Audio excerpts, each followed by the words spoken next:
So let's widen that to some experts to get a neutral, objective perspective. Have the lessons really been learned from 2015 as the government claims? Why are cities like Chennai now increasingly vulnerable to these bursts of heavy rain? Urban planning, is that something which simply continues to be ignored? What are the solutions? Let's try and look for solutions. G. Sundarajan, climate activist and environmentalist, and Jairam Venkatesan, convener Arapur Iyakam, which works among citizens groups. Both join us. Appreciate your joining us. Mr. G. Sundarajan, you may have caught what the minister there said, that things are better this time than 2015. Do you go along with that? See, the response to this disaster was better than 2015. Like as he said, the opening of Chembrambakam dams were given to the engineers and collectors to decide when they should open up and what is the quantity of water to be opened up, which was missing last time. So a lot of parts of Mambalam, Ashok Nagar were completely inundated with about till the first floor. So that did not happen this time. The response was better in terms of disaster preparedness and other things. And I'm sure that things will start moving on from now on. However, the structural problems remain there. The previous government spent about 6,770 crores in the last 5 years on making Chennai flood-free.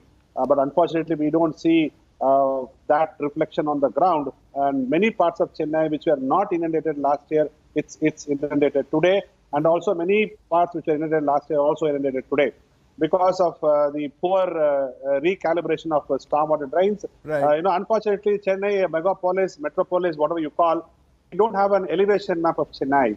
We don't know which parts of Chennai will get inundated, which parts of Chennai are, high in elevation. We don't have that. So the first point before you prepare any stormwater drains, and you have to, all our stormwater drain designs are 70s and 80s. And today you got a short duration extreme rainfall. Like you got about 10 centimeters in about 2-3 hours time or 6 hours time. And I remember an incident about 3 weeks back where we had 10 centimeter rainfall in half an hour near the Marina Beach. So, your stormwater drains are not recalibrated, redesigned with the short duration extreme rainfall. And also the quality of, without the elevation maps and without even understanding the geology of the Chennai, topography of Chennai city, right, the structures of Chennai city is being built. I mean, that structurally is So you're saying that the structural issues have still not been addressed, even if there has been better crisis management, the long-term structural issues have not been addressed. Jairam Venkatesan, what is very clear is that there has been corruption in some of these smart city, or certainly irregularities. Along with that, the fact that construction continues along many of Chennai's critical water bodies. Has there been a citizens' movement? Have citizens had any kind of pushback since 2015?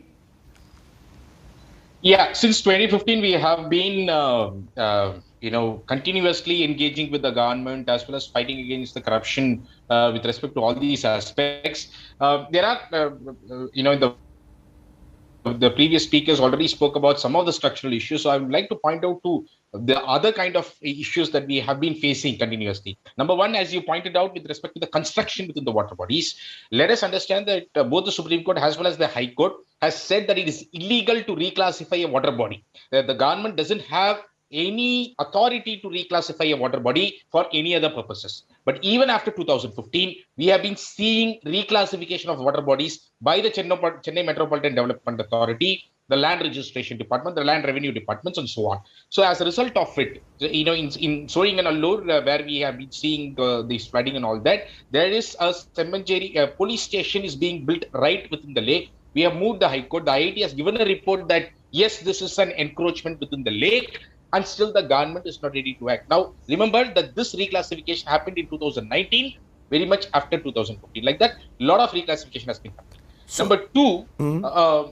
if you look at the restoration of the water bodies, the restoration of the water bodies is all about beautification that is happening, where concretizing the whole water body around, putting a ramp, putting the concrete in the bund and so on. But that is not what we are asking for. We are asking for marking the boundary, restoring the entire piece of the water body so that it can be restored back to the original capacity. For example, right, Villivakkam Lake, which is being built under smart city, we have got a restoration order for the Villivakkam Lake. In spite of it, the entire 39 acres is not being restored. Only 15 acres has been converted into water body region. In the rest of the area, they want to build theme park. Now, this is the problem that we are seeing. Water body is not a place where you have to build theme park. So this is, a continuous problem that we have been facing. I Other think than both this, of, I you know, think there both has of been you continuous.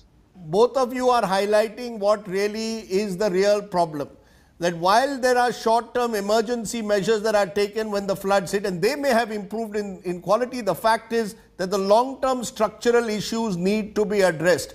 And when citizens raise these issues, the corporation needs to ensure that they follow the rule of law. Citizens should not have to go to court each time there are illegal encroachments that are taking place across our cities. We need better town planning. At the end of the day, without town planning, our cities will continue to sink, Chennai only being the latest. I appreciate both of you joining us here on the news today and our special focus on Chennai this evening.